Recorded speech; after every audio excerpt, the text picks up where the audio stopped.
நேசிக்கிற அன்பின் ஆண்டவரே, இந்த மாலை வேலைக்காக நன்றி ஒரு துதிக்கிறோம். உம்முடைய கரத்தில் ஒப்பு கொடுக்கிற தகப்பனே, இந்த நாள்ல நாங்கள் கற்றுக்கொள்ள வேண்டிய காரியங்கள் இந்த நாளில் கற்றுக் கொடுக்க முடியாது ஜெபிக்கிறோம். கர்த்தாவே, அது நாங்கள் கடைப்பிடிக்க ஆண்டவர் நாங்கள் நல்ல தலைவர்களா உருவாக்கப்பட நீர் உதவி செய்ய முடியாது ஜெபிக்கிறோம்.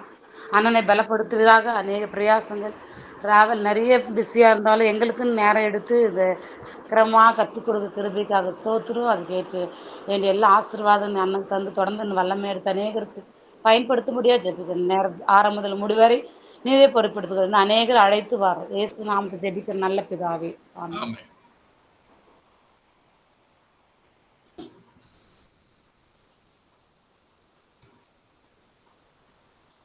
கர்த்தருக்கு ஸ்தோத்திரம்.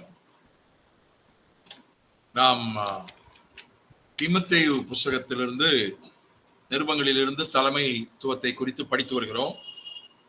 ஜாக்கிரதை என்கிற ஜாக்கிரதையாய் இருத்தல் தலைமை பண்பினுடைய மிக முக்கியமான ஒரு பண்பு ஜாக்கிரதையாய் இருத்தல், கவனமாய் இருத்தல் என்பதை பற்றி போன வகுப்பிலே பார்த்தோம். அதனுடைய தொடர்ச்சியாக இன்னும் சில விஷயங்களை இந்த வகுப்பிலே நாம் பார்க்கிறோம். 2 கொரிந்தியர்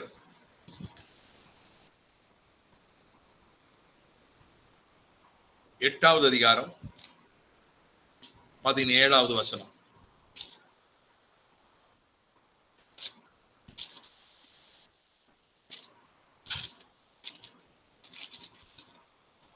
நாங்கள் கேட்டுக்கொண்டதை அவன் அங்கீகரித்ததும் அல்லாமல் அவன் அதிக ஜாக்கிரதையாய் இருந்து தன் மன விருப்பத்தின்படியே உங்களிடத்திற்கு வர புறப்பட்டான். அவன் அதிக ஜாக்கிரதையாயிருந்து உங்களிடத்திற்கு வர புறப்பட்டான். கொரிந்து சபையாருக்கு பவுல் கடிதம் எழுதுகிறான். அப்படி எழுதும்போது தீத்தை குறித்து எழுதுகிறான். தீத்து உங்களிடத்திற்கு புறப்பட்டான், உங்களிடத்திற்கு அவன் வருவதற்கு பிரயாணம் பண்ணுகிறான் என்று எழுதும்போது ஒரு வார்த்தையை போட்டு எழுதுகிறான். அவன் அதிக ஜாக்கிரதையாயிருந்து உங்களிடத்திற்கு வர புறப்பட்டான்.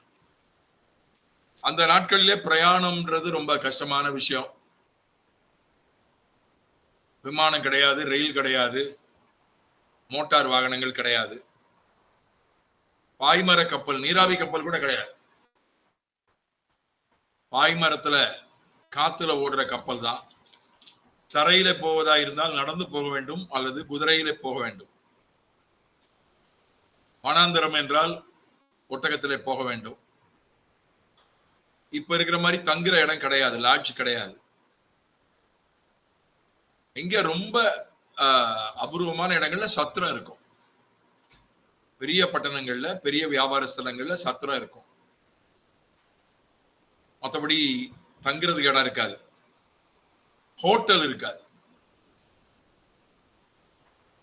ரொம்ப எருசலேம் பட்டணத்துல அப்பம் சுடுகிறவர்கள் இருந்தார்கள் அப்படின்னு ஒரு குறிப்பு இருக்கு. மாதிரி பெரிய பட்டணங்கள்ல அந்த மாதிரி ரொம்ப அபூர்வம், விதிவிலக்கு தான். அது மாதிரி ஒரு ஹோட்டல் மாதிரி அமைப்பு, உணவு விடுதி கிடையாது, தங்குகிற விடுதி கிடையாது. ரொம்ப விதிவிலக்க அபூர்வமா சில இடங்கள்ல இருக்கும். ஆக ஒரு பிரயாணம் போறதுன்றது ரொம்ப கஷ்டமான காரியம், செலவு பிடிச்ச காரியம், ரொம்ப நேரம் எடுக்கிற காரியம், பல நாள் ஆகும். ஆனால் இவன் தீத்து அவன் அதிக ஜாக்கிரதையா இருந்து உங்களிடத்திற்கு வர புறப்பட்டான். பிரயாணங்கள் பண்ணுவதில் நாம் ஜாக்கிரதையாக கவனமாக இருக்க வேண்டும். பிரயாணம் பண்ணுவது என்பது முதல்ல சந்தோஷமா இருக்கும். இப்ப இன்றைய சூழ்நிலையில இவ்வளவு போக்குவரத்து வசதி, இவ்வளவு தங்குகிற இடம், சாப்பிடுகிற விடுதி, விமானம் வந்து விட்டது, மோட்டார் வாகனங்கள், ரயில் வந்துடுச்சு, படுத்துக்கிட்டே போலாம். ரயில்ல படுத்துக்கிட்டு போலாம், ஏர் கண்டிஷன்ல, பஸ்ல படுத்துக்கிட்டு போலாம், அந்த மாதிரி எல்லாம் வந்து விட்டது. இப்போ கூட பிரயாணம் என்றால் அது கஷ்டம்தான். இங்க இருந்து ஒரு 100 கிலோமீட்டர் தூரத்துல கார்ல போய் ஒரு திருமணம் நடத்தி விட்டு மறுபடியும் 100 கிலோமீட்டர் ஏர் கண்டிஷன் பண்ணப்பட்ட கார் தான். அதுதான் போயிட்டு வந்து ஒரு கல்யாணத்தை நடத்தி விட்டு திரும்பி வந்தேன். ஆனாலும் களைப்பாக தான் இருக்கிறது. வேற ஒண்ணும் அங்க செய்யல. ஒரு 20 நிமிஷம் தான் பிரசங்கம் பண்ணியிருப்பேன். ஒரு 25 நிமிஷம் கல்யாணம் நடத்தியிருப்பேன். 45 நிமிஷம் தான். ஒரே ஒரு குடும்பத்துக்கு மட்டும் ஜெபம் பண்ணேன். ஆனாலும் அது போயிட்டு வர்றது இருக்குல்ல, அது அவ்வளவு களைப்பு. அகஸ்டின் ஜெபக்குமார் அவர்கள் ஒரு முறை என்னிடத்திலே சொன்னார், பிரசங்கம் பண்ணுவதற்கு தேவையான கிருபையை விட பிரயாணம் பண்ணுவதற்கு 10 மடங்கு அதிக கிருபை தேவை.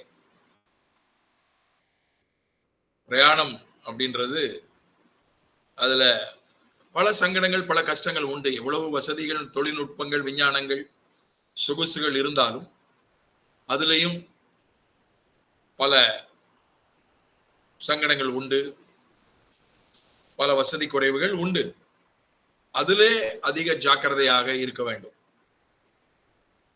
ஒருவேளை எல்லாரும் நாங்க பல ஊர்களுக்கு நாங்க எங்க போய் பிரயாணம் பண்ண போறோம் நீங்க கேட்கலாம். நீண்ட பிரயாணம் இல்லாவிட்டாலும் கூட குறுகிய பிரயாணம் செய்ய வேண்டியிருக்கும். தலைமை பண்பு என்றாலே அதுல அங்க பிரயாணம் வந்துடும். நீங்க ஒருவேளை பக்கத்து ஊருக்கு போய் ஒரு காரியத்தை செய்ய வேண்டியது இருக்கலாம், பக்கத்து மாவட்டத்துக்கு போக வேண்டியதா இருக்கலாம், பக்கத்து பட்டணத்துக்கு போக வேண்டியதா இருக்கலாம். சிலர் ஆண்டவர் அடுத்த வெளிநாட்டுக்கே கூட கொண்டு போகலாம்.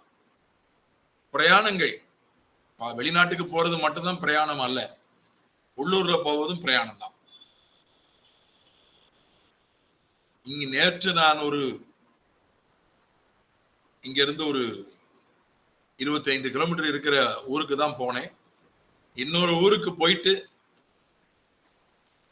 ஒரு 15 கிலோமீட்டர் தூரத்தில் இருக்கிற ஒரு ஊருக்கு போயிட்டு அங்கிருந்து ஒரு 20 கிலோமீட்டர் உள்ள தூரத்துக்கு ஒரு ஊருக்கு போயிட்டு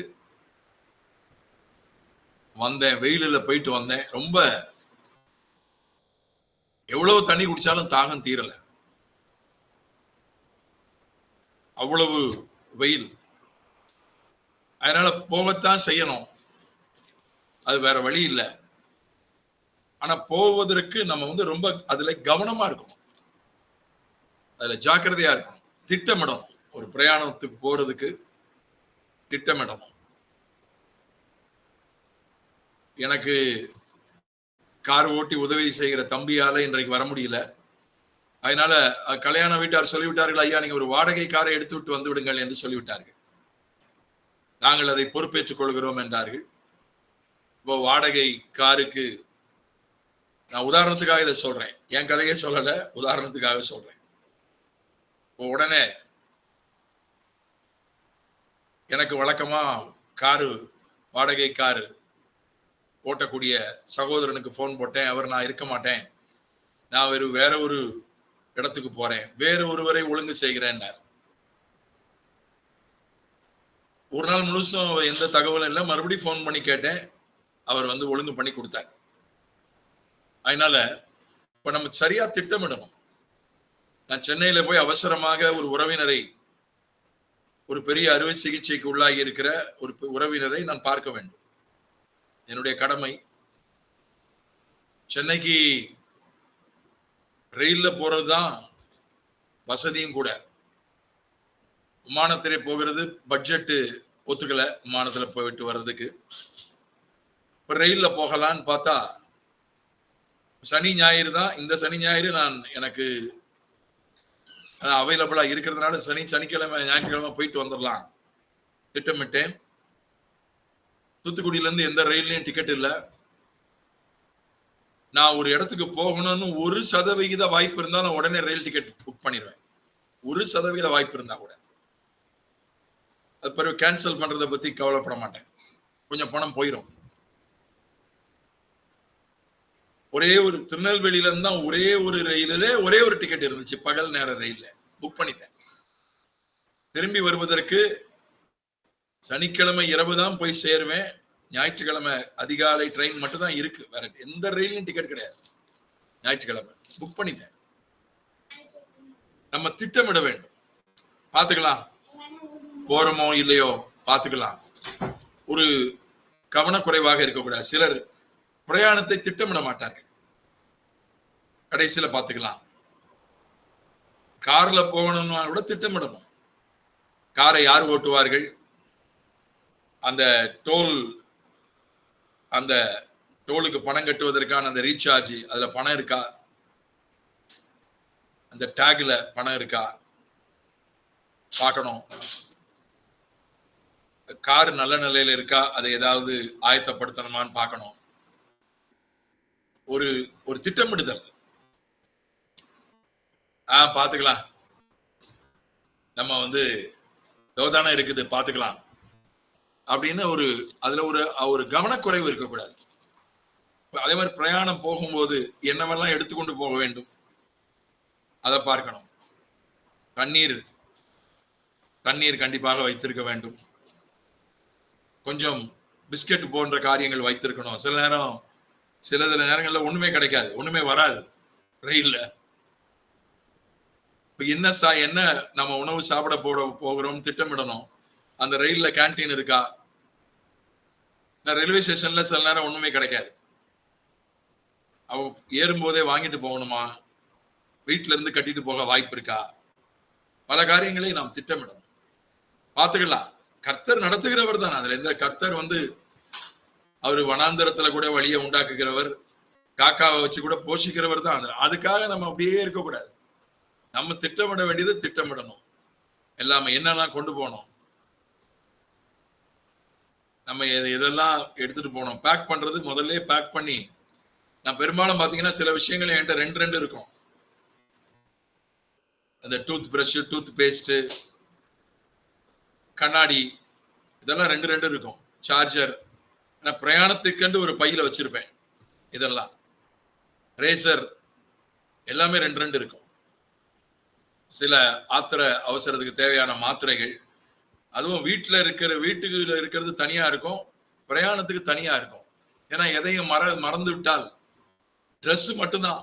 அதுவும் சில நண்பர்கள், எனக்கு தெரிஞ்ச நண்பர்கள் ட்ரெஸ்ஸும் தனியா வச்சிருப்பாங்க, பேக் பண்ணியே வச்சிருப்பாங்க. எப்போதும் சிலர் ஒரு பிரயாணத்திற்கு அந்த ஆயத்தமாவே இருக்கும், டக்குன்னு பெட்டி தூக்கிட்டு போயிடுவாங்க.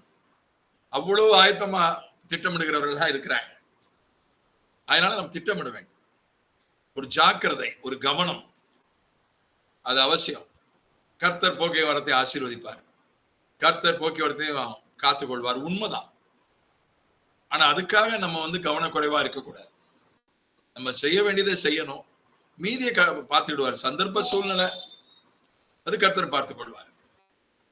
திடீரென்று திட்டமிட்டது போல நடக்கல, சந்தர்ப்ப சூழ்நிலை அது ஆண்டவர் பார்த்துக் கொள்வார். ஆண்டவரால கூடாத காரியம் ஒண்ணும் இல்லை. சில நேரங்கள்ல நம்ம திட்டமிட்டதில்லை கூட தவறு நடந்துடலாம். நம்ம எதையாவது பேக் பண்ணி கொண்டு வர மறந்துடலாம். ஆனால் நாம் அதை நிச்சயமாக அந்த நேரத்துல கர்த்தர் உதவி செய்வார், ஏதாவது அற்புதம் செய்வார்.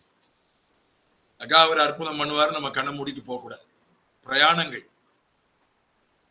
அங்க இருந்து எப்படி போறோம், அவங்களை எப்படி போய், நான் பெரும்பாலும் அன்டைமுக்கு போக மாட்டேன். சில விமானங்கள், சர்வதேச விமானங்கள், சில ரயில்கள் அன்டைம்ல தான் இருக்கும். அதை ஒண்ணும் செய்ய முடியாது. கூடிய வரைக்கும் அன்டைம்ல போக மாட்டேன். ஏன்னா அவங்க கூப்பிடுவதற்கு வருவாங்க, அல்லது அவங்க ராத்திரி முடிச்சிருப்பாங்க, நடுராத்திரி வரைக்கும் நம்மள வர்றதுக்காக. பல விஷயங்களை நம்ம யோசித்து திட்டமிட்டு, அதுல இவ்வளவு விஷயம் இருக்கு. ரெண்டாவது, பிரயாணம் பண்ணுவதிலும் பண்ண வேண்டிய பிரயாணங்களை கண்டிப்பாக பண்ணணும். பிரயாணம் பண்றது கஷ்டம்தான், உடலுக்கு அது களைப்பு. இந்த வெயில்ல போறது, வீட்டிலேயே இருந்தா நல்லா தான் இருக்கும், ஜூம்லயே பேசிட்டு இருந்தா நல்லா தான் இருக்கும். ஆனால் நேரில் போய் ஊழியம் செய்வது போல வராது. அதற்கு ஈடு இணை கிடையாது. முடியாத பட்சத்துல நாம் ஜூம்ல ஒன்றாக நம்மால கூட முடியல, வாரம் ஜூம்ல எடுக்கிறோம், பரவாயில்ல. அதனால இப்ப எல்லாமே நம்ம வீடியோ கால் போட்டுக்கலாம், எல்லாமே வந்துடுச்சு. எதுக்கு நேரில் போகணும்னு நினைக்க கூடாது. நேரில் போக வேண்டியதுக்கு நேரில் போய்த்தான் ஆகணும், வேற வழியே கிடையாது. அதனால பிரயாணங்களை குறித்து நம்ம ஜாக்கிரதையா இருக்கணும். நல்ல தலைமை பண்பு உள்ளவர்கள் இந்த பிரயாண விஷயத்துல கோட்டை விட்டதுனால அவளுடைய தலைமை பண்பு குறைந்து போனதை நான் பார்த்திருக்கிறேன். மற்றதுல எல்லாத்துலயும் அவங்கள குறைய சொல்ல முடியாது. இந்த வரேன்ட்டு வரமாட்டாங்க. கேட்டா நான் வெயிட்டிங் லிஸ்ட்ல போட்டேன், டிக்கெட் என்னைக்கு எடுத்தீங்கன்னா 2 நாளைக்கு முன்னாடி எடுத்தேன்னு. 2 நாளைக்கு முன்னால வெயிட்டிங் லிஸ்ட் கிடைச்சதே பெரிய விஷயம். அந்த மாதிரி ஒரு கவனம் இல்லாததுனால பிரயாணத்துல யார் அவ்வளவு தூரம் வருவா, முடியாது, அது கஷ்டம், என்னால வர முடியாது, அவங்க வேணா இங்க வரட்டும். அதாவது ராஜாக்களும் ஜாதிகளும் என் ஒளியினிடத்திற்கு வருவார்கள். சிலர் அப்படி நினைச்சுக்கிறாங்க. சிலர் வீடு சந்திப்பு கூட போக மாட்டேங்கிறாங்க. எனக்கு ஆண்டவர் வாக்குத்தத்தம் கொடுத்துட்டாரு, உன் ஒளியின் இடத்திற்கு ராஜாக்களும் ஜாதிகளும் வருவார்கள் அப்படின்னு ஆண்டவர் கொடுத்துட்டாரு. ஏசாயா 60 கொடுத்துட்டாரு. அதனால நான் யாரையும் பார்க்க போக மாட்டேன், அவங்கதான் என்ன தேடி வரணும். அதுவும் உண்டு, அவர்களும் நம்மை தேடி வருவது உண்டு, நாமும் அவர்களை தேடி போகணும். இயேசுநாதர் தேடி வந்தார், பரலோகத்திலிருந்து பூமிக்கு தேடி வந்தாரு. பூமியில கூட ஒரே இடத்துல அவர் உட்கார்ந்துடல, அவர் போய் எங்க இருந்தாலும் தேடி வந்திருப்பாங்க அவரை. அவர் வனாந்தரத்துல போய் ஜெபம் போனாலும் அங்கேயும் தேடி போயிட்டாங்க. 5000 குடும்பம் அவரை தேடி போயிடுச்சு. ரகசியமா ஒரு இடத்துல போய் ஜெபிக்க போறாரு, அங்க 5000 குடும்பம் அவரை தேடி போயிடுச்சு. அவர் ஒரே ஒரு வனாந்தரத்துல உட்கார்ந்து இருந்திருக்கலாம், எங்கேயாவது ஒரு ஊர்ல உட்கார்ந்துட்டு கடற்கரையிலயோ வனாந்தரத்திலயோ மலையிலயோ, வரவங்களாம் வாங்கப்பா அப்படின்னா வந்திருக்க போறாங்க. ஆனா ஒவ்வொரு ஊரா போனார், ஒவ்வொரு கிராமமா பட்டணமா ஜெபாலயமா போனார். அதனால நாம் ஜனங்களை தேடி போகணும். ஒரு தலைவன் ஜனங்களை தேடி போகிறான். ஒரு வரியில சொல்றதா இருந்தா, தலைவன் ஜனங்களை தேடி போகிறான். அவனுக்கு ஆத்திரம் தான் அவன் போன் பண்ணுவான், இல்ல விஷயம் தேவை இருக்குமெனா நாம் போன் பண்ணுவோம். அவனுக்கு தேவைன்னா அவன் வருவான், இல்ல தேவை இருக்குமெனா நாம் போகணும். அதான் தலைமை பண்பு. அவன் வரட்டும் நினைக்கிறது அது சாதாரண பண்பு. தலைமை பண்பு அது ரொம்ப முக்கியம். டிராவலிங் அப்படின்றது தலைமை பண்புல மிக முக்கியமான ஒரு இடத்தை வகிக்கிறது. அப்புறம் 2 கொரிந்தியர் 9ஆம் அதிகாரம் 2ஆம் வசனம்.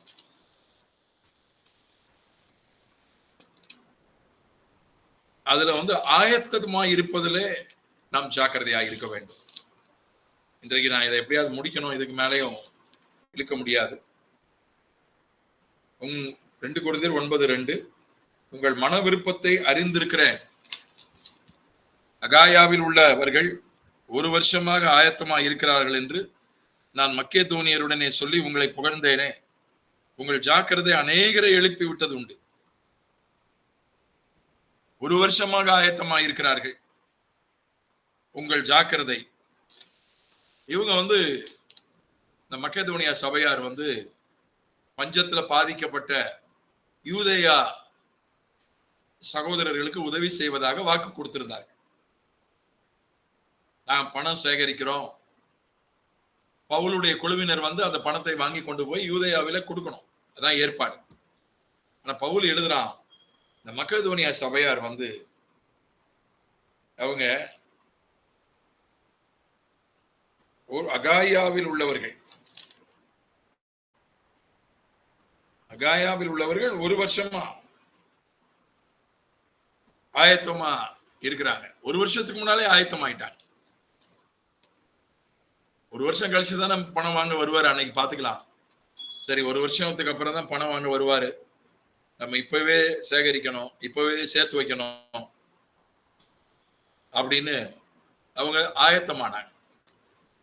ஆவிக்குரியவர்கள் அப்படின்றவங்க, ஆவிக்குரியவர்கள் ஆவியிலே நடத்தப்படுவதுன்னா அப்படியே இருக்கிறது இல்லை, எந்த ஆயத்தமும் பண்ணாம திட்டமிடாம இருப்பது அல்ல, முயற்சி பண்ணாமல் இருப்பது அல்ல. சிலர் அப்படி நினைக்கிறாங்க. நம்ம ஆயத்தமாக தான் செய்யணும், நம்ம முயற்சி பண்ணதான் செய்யணும், நம்ம திட்டமிடதான் செய்யணும். திட்டமிடுவதற்கு ஆவியானவர் நம்மை வழி நடத்துகிறார், முயற்சி பண்ணுவதற்கு ஆவியானவர் நம்மை வழி நடத்துகிறார், ஆயத்தமாவதற்கு ஆவியானவர் நம்மை வழி நடத்துகிறார். இதுதான் ஆவியின் நடத்துதல். சில நேரங்கள் திட்டத்திற்கு அப்பாற்பட்டு, முயற்சிக்கு அப்பாற்பட்டு நம்ம ஆயத்தமாகாத ஒன்றை செய்ய வேண்டியது வரலாம். சில நேரங்களில் வரலாம், எப்போதும் அல்ல. அதற்கும் ஆவியானவர் உதவி செய்கிறார். நான் ஆவிக்குரியவன், என்னை ஆவியானவர் நடத்துவார், நான் ஆயத்தமாக மாட்டேன், ஒரு வசனத்தை ஒண்ணு சொல்றாங்க, நீங்கள் என்னத்தை பேசுவோம் என்று கவலைப்படாதீர்கள். அந்த நேரத்தில் நீ பேசுகிறவர் நீங்கள் அல்ல, ஆவியானவரே பேசுகிறார். அந்த நேரத்தில் நீங்கள் பேச வேண்டியது உங்களுக்கு அருளப்படும். இந்த வசனத்தை அநேகர் பிடிச்சுக்கிறாங்க.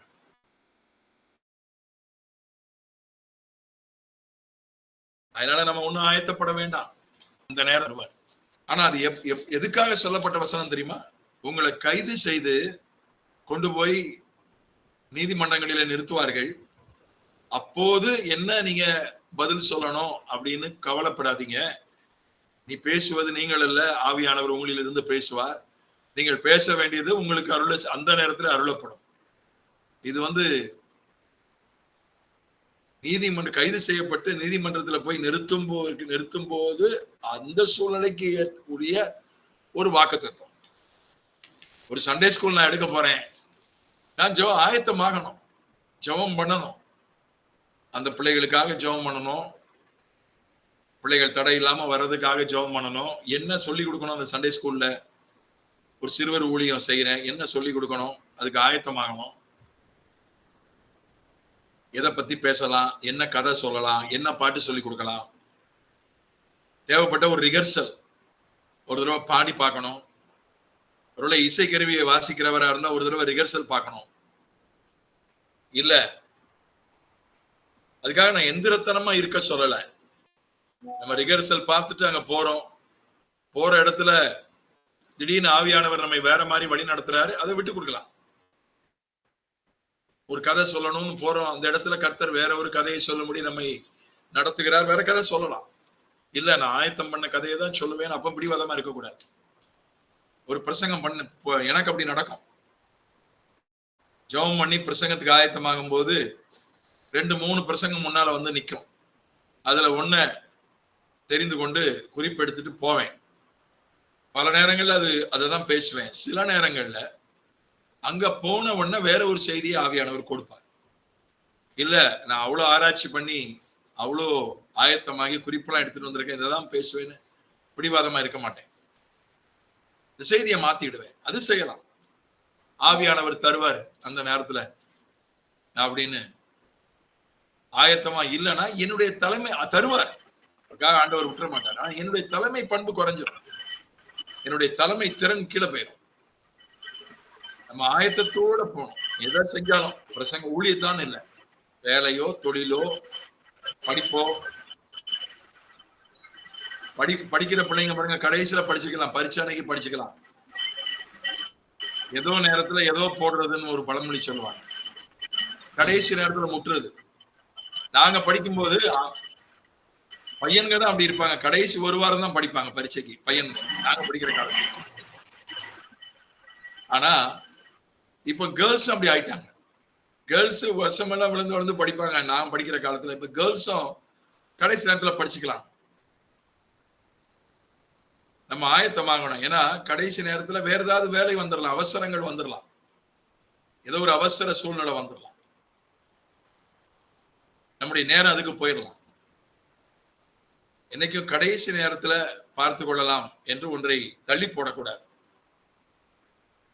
நாம் ஆயத்தமாகணும். ஆயத்தமாவதிலே ஜாக்கிரதை. அது மிகவும் எந்த விஷயமா இருந்தாலும் சரி. இப்ப நான் உங்க முன்னால நிக்கிறேன்னா இது நான் எழுதின நோட்ஸ் தான். நான் எழுதின நோட்ஸ் நான் ஏற்கனவே கிளாஸ் எடுத்ததுதான்.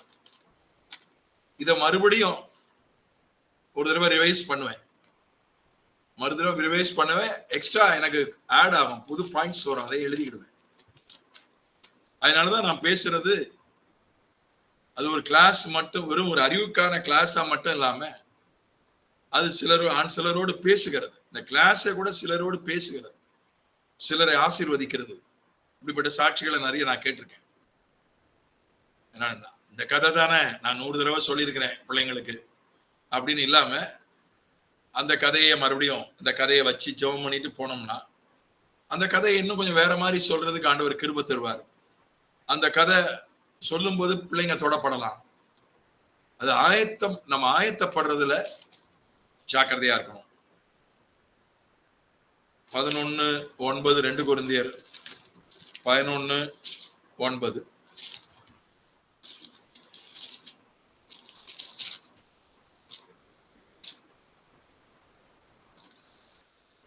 நான் உங்களோடு இருந்து குறைவுபட்ட போதும் ஒருவரையும் நான் வருத்தப்படுத்தவில்லை. மக்கெதோனியாவிலிருந்து வந்த சகோதரரின் குறைவை நிறைவாக்கினார்கள். எவ்விதத்திலேயும் உங்களுக்கு பாரமாய் இராதபடிக்கு ஜாக்கிரதையாய் இருந்தேன். இனிமேலும் ஜாக்கிரதையாய் இருப்பேன்.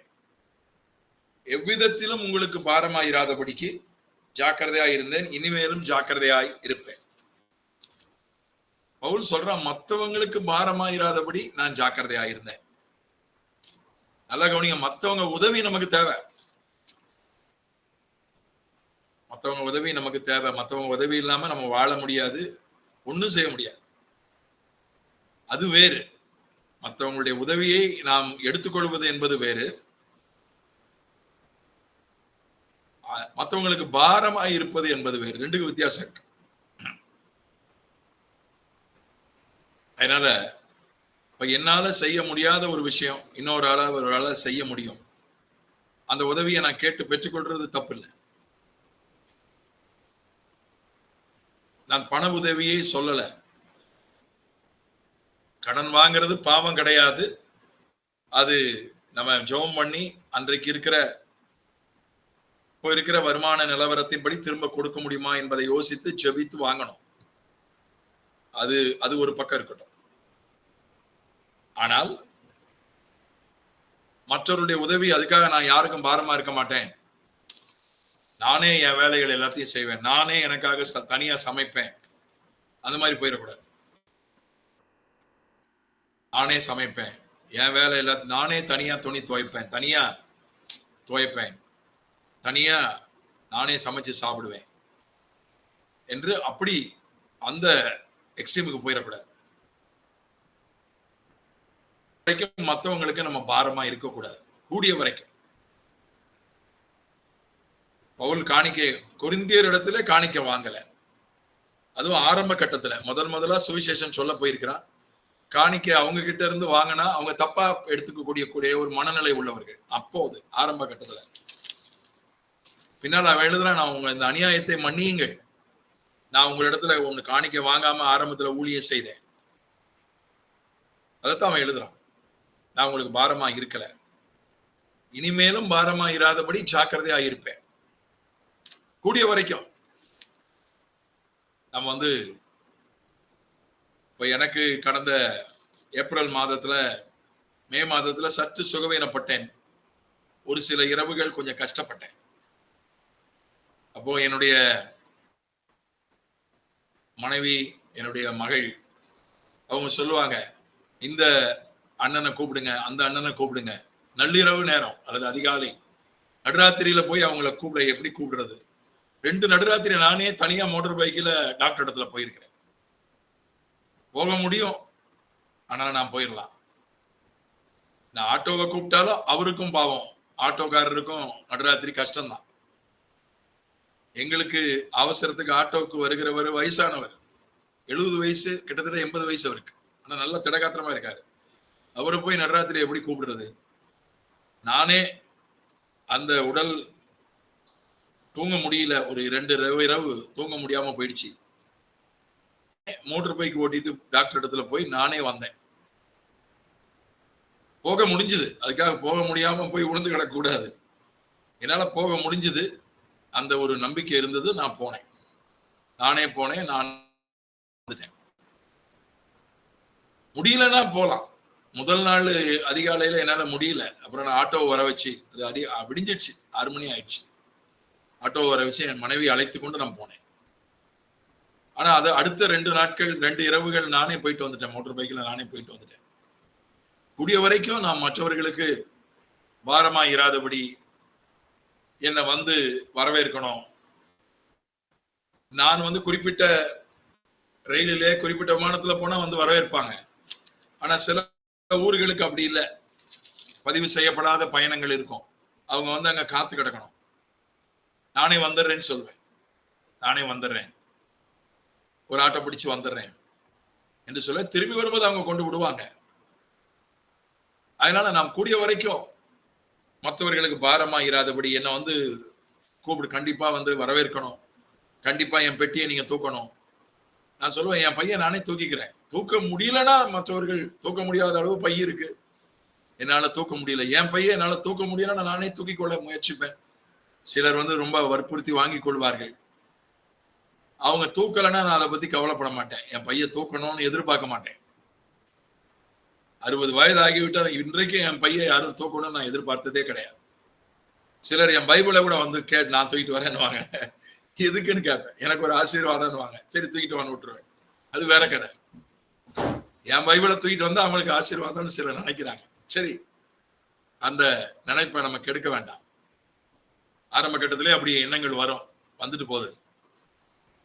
கூடிய வரைக்கும் நான் வந்து மற்றவர்கள் மேல ஒரு கூட்டத்துக்கு என்னை அழைத்தார்கள், அவங்க பட்ஜெட் எவ்வளவுன்னு தெரிஞ்சுப்பேன். அவங்க பட்ஜெட் போதிய அளவு பட்ஜெட் இருந்தாதான் விமானத்துல நான் போவேன். இல்லைன்னா வேறு ரயில்ல போக முடியுமா, இல்ல இங்க இருந்தே கார்ல போவதா இருந்தால் அந்த அவங்களுக்கு அவ்வளவு பட்ஜெட் இருக்கா, அந்த கூட்டத்துக்கு எவ்வளவு பட்ஜெட்னு தெரிஞ்சுக்கிடுவேன். சரி, விமானத்துல போகிறதுக்கு அந்த பட்ஜெட் தாங்காது, அவங்க பட்ஜெட். கார்ல போவதற்கு அவங்க பட்ஜெட் தாங்காது, ரயில்ல போயிட்டு வருவோம், ரயிலிலையோ அல்லது பஸ்லயோ போயிட்டு வருவேன். நான் பாட்டுக்கு விமானத்துல போயிட்டேன்னா பாவம் அவங்க கஷ்டப்பட்டு போயிடுவாங்க. அவங்க பட்ஜெட் அவ்வளவுதான் இருக்கும். வட இந்தியா போன்ற இடங்களுக்கு நான் விமானத்துல தான் போவேன். அது வேற வழி கிடையாது. அதை நான் சொல்லவில்லை. நான் சென்னைக்கு கூட விமானத்துல போயிருக்கிறேன் கூட்டங்களுக்கு. ஏன்னா அவங்க அந்த பட்ஜெட், அவ்வளவு பட்ஜெட் அவங்க கிட்ட இருக்கும். பட்ஜெட் இருந்தா நான் போயிடுவேன். அவங்களோட பட்ஜெட் இருக்கு, அவங்களால கொடுக்க முடியும் விமான டிக்கெட், போயிடுவேன். சிலரால ரயில் டிக்கெட் கூட கொடுக்க முடியாது. அப்படிப்பட்டவர்களும் இருக்கிறாங்க. நான் அதுக்கு நம்ம கீழே போக முடியாது.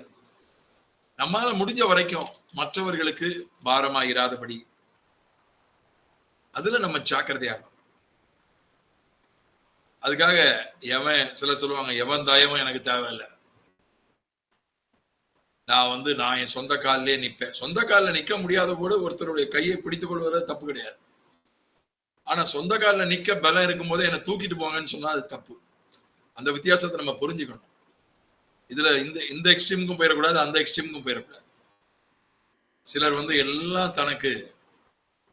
எல்லாரும் தன்னை தூக்கி சுமக்கணும், எல்லாமே தனக்கு சேவை செய்யணும்னு நினைப்பாங்க. நான் தலைவன், அதனால எனக்கு எல்லாம் சேவை செய்யணும் நினைப்பாங்க. அது வந்து தலைமை பண்பை குறைச்சிடும். அது அது அது கீழே அதை வந்து மட்டுப்படுத்தி விடும் என்று நினைப்பேன். அந்த விஷயத்துல நம்ம ஜாக்கிரதையா இருக்க வேண்டியது அவசியம். எபேசியர் 4:2-3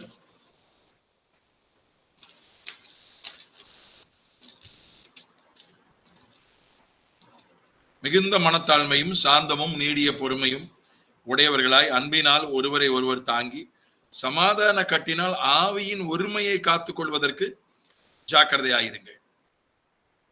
ஆவியின் ஒருமையை காத்துக் கொள்வதற்கு ஜாக்கிரதையாய், சமாதான கட்டினால் ஆவியின் ஒருமையை காத்துக் கொள்வதற்கு ஜாக்கிரதையாயிருங்கள்.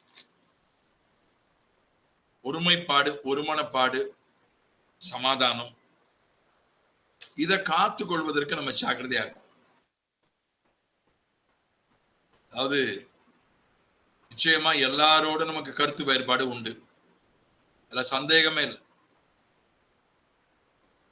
ஒருத்தரோடு கூட 100க்கு 100 கருத்து ஒத்து நம்ம போகவே முடியாது. நமக்கு எல்லாரோடும் நிச்சயமாக 1% கருத்து வேறுபாடு இருக்கும். ஆனா எதுல நம்ம கருத்து ஒத்து போதோ அந்த ஒருமைப்பாட்டை நாம் காத்துக்கொள்ள வேண்டும். அந்த ஒருமைப்பாடு, சிலரோடு நம்ம ஐக்கியம் வைக்கிறோம், சிலரோடு இணைந்து நம்ம ஊழியம் செய்யறோம், சிலரோடு இணைந்து ஜெபிக்கிறோம். அப்ப அவர்களுக்கும் நமக்கும் கருத்து ஒற்றுமை இருக்கு. ஆவி சில விஷயங்கள்ல ஒத்து போகுது, சில விஷயங்கள்ல ஒத்து போகல. ஒத்து போகாத அதை விட்டுறணும், கருத்து வேறுபாடுகளை விட்டுறணும். கருத்து ஒத்து போகிறத மட்டும் நம்ம காத்துக்கொள்ளணும். இஷ்டத்துக்கு பேசக்கூடாது. சிலர் இந்த பேசுறது தான், பிலிப்பியர்ல சொல்லும்போது சொல்லுவான், ஒன்றையே பேசி என்னுடைய சந்தோஷத்தை நிறைவாக்குங்கள் சொல்லுவான். பேசும்போது நம்ம கவனமா இருக்கோம். ஒன்றையே சிந்தித்து என்னுடைய சந்தோஷத்தை நிறைவாக்குங்கள், பிலிப்பியர் 2:2 சொல்லுவோம். அதனால நீ ஒன்றையே பேசுவது இன்னொரு இடத்துல படிக்கிறார். ஒன்றையே பேசுறது கொஞ்சம் கஷ்டம். ஒன்னே நினைக்கிறது அது கூட சுலபம் தான். அவர் நம்ம என் குழுவில் இருக்கிறவர் இப்படி பேசி இருக்கிறாரு, ரைட்டு, அதுக்கு மாற நான் பேசிடக்கூடாது. அப்போ அந்த ஒரு மாறுபாடு வந்துருவாங்க. அது ரொம்ப எல்லாம் ஜாக்கிரதையா இருக்கணும். நான் இத சொன்னேன்னா இந்த ஒருமன பாட்டுக்கு ஏதாவது பிரச்சனை வந்துடும், பாதிப்பு வந்துடும். அப்ப இதை சொல்லாம விட்டுறலாம். நான் பிரசங்கத்துல இதை சொன்னேன்னா, ஒரு இடத்துல நம்ம ஊழியம் பண்ண கூப்பிடுறாங்க, அங்க ஒரு ஊழியக்காரர் இருக்கிறார், ஊழியம் செய்யறவர் இருக்கிறார். அவருக்கு கருத்து மாறுபடுகிற ஒரு விஷயத்தை அங்க போய் நான் சொல்லிட்டேன், நான் ஊழியத்துல, அவருக்கு எனக்கு இருக்கிற ஒருமனப்பாடு கெட்டு போயிடும். கூடிய வரைக்கும் என்னை யாராவது பிரசங்கத்துக்கு கூப்பிட்டா என் பிரசங்கத்தை நீங்க கேட்டிருக்கீங்களான்னு கேட்பேன். கேட்கலன்னா யூடியூப்ல போய் என் பிரசங்கத்தை கேளுங்கன்னு.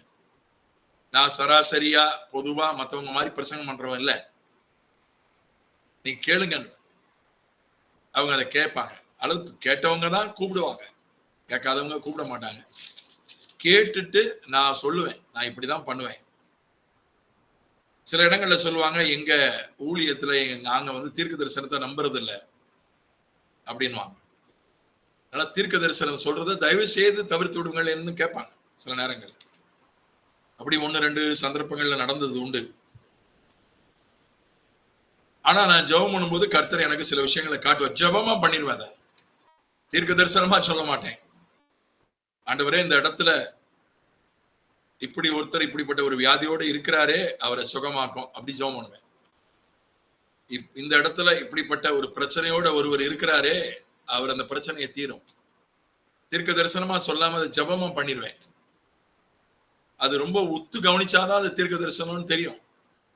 ஏன்னா கர்த்தருக்கு நான் கீழ்ப்படியணும். நாங்க தீர்க்க தரிசனத்தை எல்லாம் ரொம்ப நம்புறது இல்ல, தயவு செய்து அதை தவிர்த்துருங்கன்னு சொல்றவங்களுக்கு என்ன நல்லா தெரிஞ்சவங்க அப்படி சொல்ல மாட்டாங்க. யாராவது தீர்க்க தரிசனம் சொல்லி அந்த ஊழியத்தை குழப்பிட்டு போயிருப்பாங்க. நல்லா தீர்க்க தரிசனத்தை தவிர்த்துடலான்னு முடிவு எடுத்திருப்பாங்க. அப்புறம் என்ன கூப்பிட்டு இருப்பாங்க, அவர் நல்லா போதிப்பாருன்னு கூப்பிட்டு இருப்பாங்க. ஆனா தீர்க்க தரிசனமும் சொல்லுவாரு கொஞ்சம்.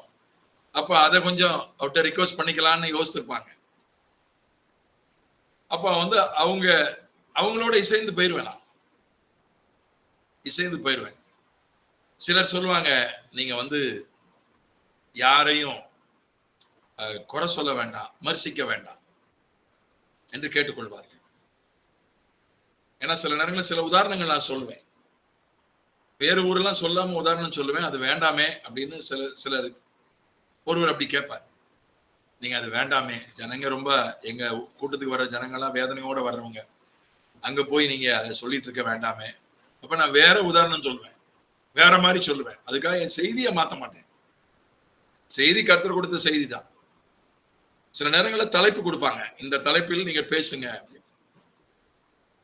1 மணி நேரம் பேசுங்கன்னா 1 மணி நேரத்தில் நான் முடிச்சிருவேன். இல்ல ஆவியானவர் நடத்திட்டாரு, நான் 1.5 மணி நேரம் பேசுறேன்னு போக மாட்டேன். அப்படின்னா கேட்பேன், இன்னும் போது செய்தி, ஒரு 10 நிமிஷம் போகலாமா அப்படின்னு அந்த ஊழிய பொறுப்பாளர்கிட்ட கேட்பேன். மக்கள்கிட்ட கேட்டுட்டு தான் 10 நிமிஷம் போவேன். நம்ம அந்த ஒருமனப்பாட்டை காத்துக்கொள்ள வேண்டியது அவசியம். ஆவியானவர் என்னை நடத்திட்டாரு, நான் என்ன வேணா பேசுவேன், என்ன வேணா செய்வேன்,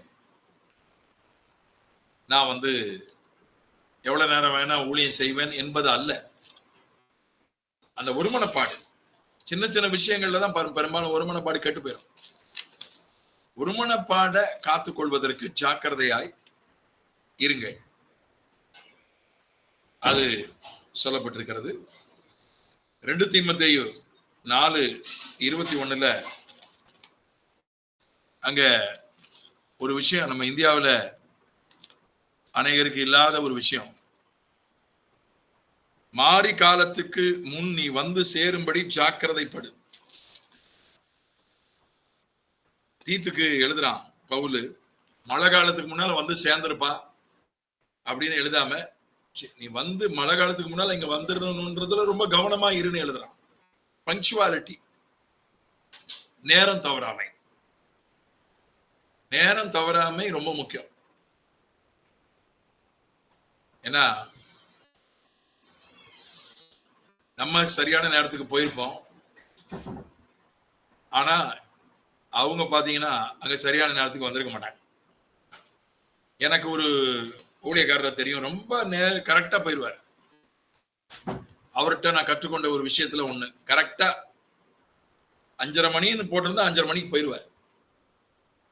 ஒரு நோட்டீஸ்ல 5:30 மணிக்குன்னு போட்டிருக்கு, அவர் தான் பிரசங்கியாரு, அவர் போறாரு, அப்பதான் மேடை போட்டுட்டு இருக்காங்க 5:30 மணிக்கு. நடந்த சம்பவம்.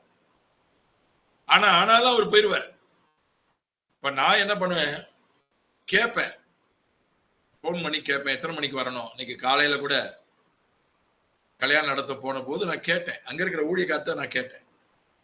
ஏன்னா அதுல வந்து மணமகளுடைய குடும்பத்தார் பலர் கிறிஸ்தவர்கள் கிடையாது.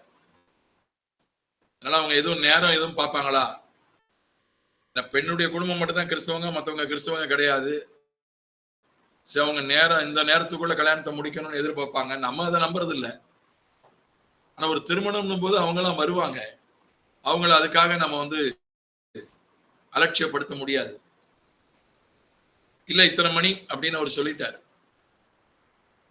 அது அத்தனை மணிக்கு வர்றவங்க லேட்டா வரலாம் சில நேரங்கள்ல.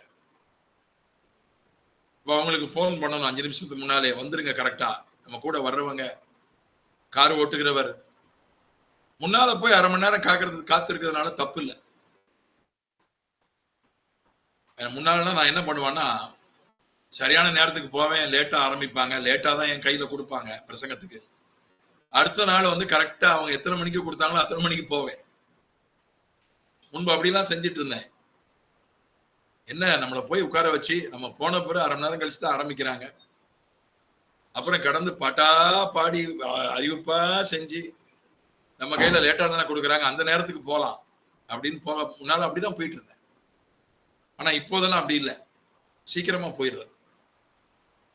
1/2 மணி நேரத்துக்கு முன்னாலேயே, கூடிய வரைக்கும் கூட்டம் ஆரம்பிக்க முன்னால போயிடுவேன். 1/2 மணி நேரம் முன்னால போறதுக்கு கூட போனாலும் ஒன்றும் தப்பு இல்லைன்னு போயிடுவேன். சில நேரங்கள்ல சில சந்தர்ப்ப தவிர்க்க முடியாத காரணங்களால் தான் தாமதமாவது உண்டு. பங்க்சுவாலிட்டி ரொம்ப முக்கியம். யாரு பங்க்சுவலா இருக்கிறா? ஒரு கல்யாண வீடுனா 1 மணி நேரம் கண்டிப்பா லேட் ஆகும். போன் பண்ணியாவது நம்ம கேட்கணும், எத்தனை மணிக்கு வரணும், நீங்க 5 மணின்னு போட்டிருக்கீங்களே, எத்தனை மணிக்கு நான் அங்க இருக்கணும் கேட்கணும். கேட்டுட்டு நம்ம போகணும். அவங்க அப்படிதான் 5 மணினா 6 மணிக்கு ஆரம்பிப்பாங்க, நம்மளே யோசிச்சிடக்கூடாது. அந்த பங்க்சுவாலிட்டி நம்ம சுத்தி இருக்கிற யாரும், இந்தியாவும் அப்படிதான், இலங்கையும் அப்படிதான். இலங்கையில தெருவெல்லாம் சுத்தமா வச்சிருக்காங்க, அதை குப்பை பண்றது இல்ல, தெருவுல போய் அவங்க கழிவறையில செய்யக்கூடிய காரியங்களை தெருவுல செய்யறது இல்ல, குப்பெல்லாம் போடுறது இல்ல, அந்த நல்ல காரியம்லாம் இலங்கையில செய்யறாங்க. ஆனா நேர விஷயத்துல இந்தியா மாதிரி தான், அங்கேயே 1/2 மணி நேரம் லேட்டா தான் வராங்க. நம்ம நேரம் தவறாமை. நம்ம ஊர்ல பாருங்க, ரயில் எல்லாம் தாமதமா தான் வரும் பெரும்பாலும். இப்ப கொஞ்சம் பரவாயில்ல. முன்னால நான் வட இந்தியாவில இருந்தப்போ 1/2 மணி நேரம் ரயில் வந்தா கூட சரியான நேரம் தான் அனௌன்ஸ் பண்ணுவான். 1/2 மணி நேரத்துக்கு மேல தாமதமா வந்தாதான் ரயில் தாமதம்னு அனௌன்ஸ் பண்ணுவான், போர்டுல எழுதி போடுவான். ஏன்னா அவன் என்ன நினைச்சிருந்தா 1/2 மணி நேரம் லேட்டா வந்தா ஒன்னும் லேட்டு கிடையாது. ஆனா அத கூட கவனமா இருக்கும். அதுல கூட அது நம்முடைய தலைமை பண்பை அதிகரிக்கும். ஆமா, எல்லாம் லேட்டா தான். ஒரு பெரிய கவிஞர், எழுத்தாளர், ரொம்ப பெரிய ஆளு, பெரிய சிந்தனையாளர், அவர் எல்லாத்துக்கும் லேட்டா தான் போவார். அப்போ அவர் என்ன பேசுவாரா, சிலருக்கு இந்து மதம் பிடிக்கும், சிலருக்கு கிறிஸ்தவ மதம் பிடிக்கும், சிலருக்கு இஸ்லாம் மதம் பிடிக்கும், எனக்கு தாமதம் தான் பிடிக்கும்னு பேசுவாராம். அதனாலதான் அவ்வளவு அறிவாளி ஒரு தலைவராக உருவாகவில்லை. அவர் அரசியலுக்கெல்லாம் போனாரு, அவர் வெற்றி பெறல. இலக்கியத்துல பெரிய வெற்றி பெற்றார், பெரிய புகழ் பெற்றவர். ஆனா அரசியல்ல வெற்றி பெறல. போய் முயற்சியெல்லாம் எடுத்தார். காரணம், அவர் பேரை சொன்னாலே அவர் லேட்டா வருவார் அப்படின்றதுதான் எல்லாருக்கும் தெரியும். அவர் அதை பெருமையா தான் சொன்னார். எனக்கு தாமதம் தான் பிடிக்கும்னு பெருமையா வேற சொன்னார். ஆனா அது அப்படி அல்ல. இது ஏதோ விளையாட்டுக்கான தமாசுக்கான விஷயம் அல்ல. எல்லாரும் என்னை சுத்தி இருக்கிற எல்லாரும் அப்படி இருக்காங்கன்னா நம்மளும் அவங்கள மாதிரி ஆயிடுவோம். நம்ம அவங்கள விட தலைமை பண்புல உயரணும்னா நேரம் தவறாமையை கடைபிடிக்க வேண்டியது அவசியம். வேதத்துல சொல்லப்பட்டிருக்கிறது, தேவன் எல்லாவற்றையும் அதனதன் காலத்திலே நேர்த்தியாய் செய்திருக்கிறார். அதனதன் காலத்திலே செய்திருக்கிறார். ஏற்ற காலத்திலே சகாயம் செய்ய கிருபையை பெற்றுக்கொள்ளும்படியாக நிறைய வசனம் ஆண்டவரை பத்தி போட்டிருக்கு. குறித்த காலத்திலே நம்முடைய குமாரனை தேவன் அனுப்பினார். ஆண்டவர் எல்லாவற்றையும் அதனதன் காலத்திலே செய்கிறார். அதுக்கப்புறம் தீத்து 3:8 நற்கிரியைகளை செய்வதில் நாம் ஜாக்கிரதையா இருக்கணும். இந்த வார்த்தை உண்மை உள்ளது. தேவனிடத்தில் விசுவாசமானவர்கள் நற்கிரியைகளை செய்ய ஜாக்கிரதையா இருக்கும்படி நீ இவைகளை குறித்து திட்டமாய் போதிக்க வேண்டும் என்று விரும்புகிறேன். இவைகளே நன்மையும் மனுஷருக்கு பிரயோஜனமும் ஆனவைகள். நற்கிரியைகள்னா நன்மைகள், மற்றவங்களுக்கு நன்மை செய்யறது. நம்மால முடிஞ்ச அதுல கவனமா இருப்பது, அதுல கவனமா இருப்பது, மற்றவங்களுக்கு நம்மால முடிஞ்ச உதவி செய்யறது, மற்றவங்களுக்கு நம்மால முடிஞ்ச நன்மை செய்யறது, அதை கவனத்தோடு செய்யறது. பார்த்துக்கலாம், ஞாபகம் இருந்தா செய்யலாம் அப்படின்னு இல்லாம, இல்ல நம்ம செய்யணும், ஒருத்தருக்கு தேவை, ஒருத்தருக்கு உதவி தேவை அப்படின்னு நம்ம கவனத்துக்கு வந்தா நம்ம ஏதாவது முதல்ல ஜெபம் பண்ணணும். ரெண்டாவது, ஏதாவது செய்ய முடியுமா? நம்மால முடிஞ்சது என்ன? முடியாததை செய்ய முடியாது. நம்மால முடிஞ்சதை என்ன செய்யலாம்? ஜெபத்தோட முயற்சி எடுக்கும். நான் உங்களுக்கு சமீபத்துல ஒரு காரியம், ஒரு இலங்கை பாஸ்டர், அவர் நம்முடைய ஐக்கியத்தில் இருக்கிறார். அவர் என்னை பார்ப்பதற்கு என்னுடைய மாணவர் தான். அவர் ஒரு 10 சபை அளவுக்கு நடத்துகிறார். ஒரு 10 சபை, கிராம சபைகள் இலங்கையில. அவருடைய சபைகளில் ஊழியம் செஞ்சிருக்கேன். அவர் வீட்டுல தங்கி இருக்கிறேன். 10 தடவையாவது அவர் இந்தியாவுக்கு வந்து ஒரு குழு, ஒரு 10 பாஸ்டரை கூட்டிட்டு வருவாரு. என் கூட ஒரு 5 நாள் 4 நாள் தங்குவாங்க. அவர்களுக்கு அந்த பாஸ்டர்களுக்கு நான் வகுப்பு எடுப்பேன். நான் 2 முறை இலங்கைக்கு போயிருக்கிறேன். அவர் ஒரு ஏழை பாஸ்டர் தான். 2 வாலிப மகளை கூட்டிக் கொண்டு இந்தியாவுக்கு வந்தார். அவர் எனக்கு ஒரு மெசேஜ் அனுப்பிச்சார். என்னுடைய மகள்களுக்கு ஒரு 3 மாசம் அல்லது 6 மாசம் ஒரு கம்ப்யூட்டர் கோர்ஸ் சேர்க்கலான்னு இருக்கிறேன். அதுக்கு இவ்வளவு பணம் செலவாகிறது, என்கிட்ட பணம் இல்லை, ஏதாவது செய்ய முடிஞ்சா செய்யுங்க அப்படின்னு அனுப்பினாரு. நான் ஜெபம் பண்ணேன். எனக்கு தோணுச்சு, தெரிந்தவர்களுக்கு நான் என்னுடைய ஜெப குறிப்புகளை அனுப்புகிற ஒரு ஒரு ஒரு வாட்ஸ் ஒரு குரூப் இருக்கு, பிராட்காஸ்ட் குரூப். என்னுடைய ஜெப குறிப்புகளை அவங்களுக்கு அனுப்புவேன். சுமார் 100 பேர் இருக்காங்க. அப்புறம் பிரைட் கெனடி டீச்சிங்னு ஒரு குரூப் இருக்கு. சந்தேகங்களுக்கு பதில் சொல்லுகிற ஒரு குரூப், பைபிள் சந்தேகங்களுக்கு. அதுலயும் ஒரு 100-150 பேர் இருப்பாங்க. இந்த 2 குரூப்ல தான் போட்டு விட்டேன். இந்த மாதிரி நம்ம ஐக்கியத்தில் இருக்கிற இலங்கை பாஸ்டர் மகள்கள் படிப்பதற்கு இவ்வளவு தேவை, முடிந்தால் உதவி செய்யுங்கள்னு போட்டேன். நான் நினைச்சேன் ஒரு 5000 ரூபாய் சேர்ந்தா போதும், அவருக்கு அனுப்பி விடலாம். அவருக்கு சுமார் 44,000 ரூபாய் தேவை. 5000 ரூபாய் சேர்ந்தா போதும்னு நினைச்சேன். அப்புறம் பார்த்தா ஒரே நாள்ல 12,000 ரூபாய் வந்துச்சு, ஒரே மணி நேரத்துல.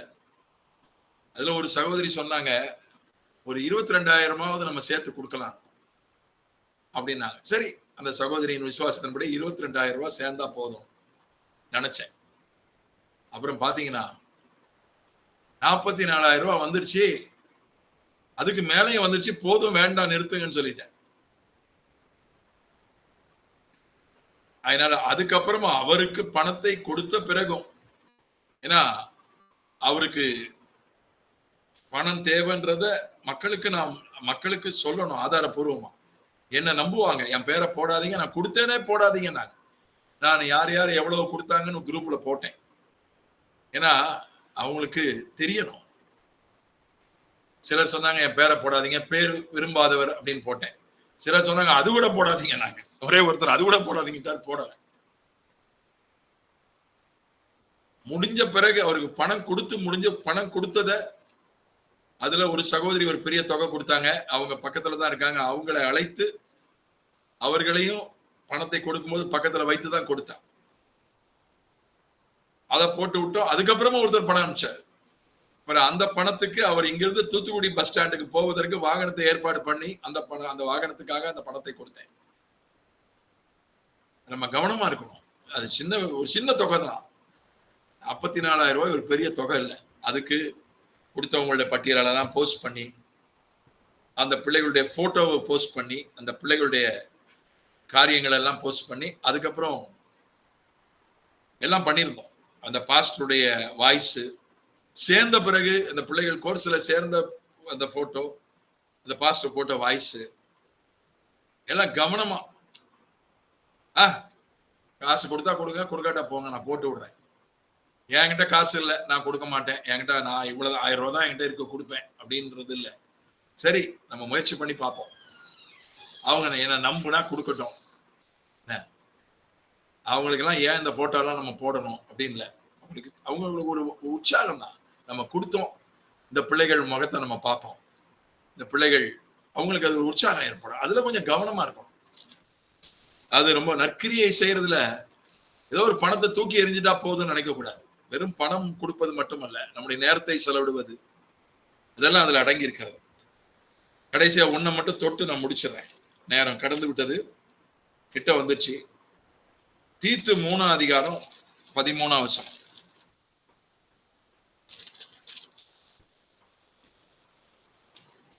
நியாய சாஸ்திரியாகிய சேனாவுக்கும் அப்பல்லோவுக்கும் ஒரு குறைவும் இல்லாதபடிக்கு அவர்களை ஜாக்கிரதையாய் விசாரித்து வழிவிட்டு அனுப்பு.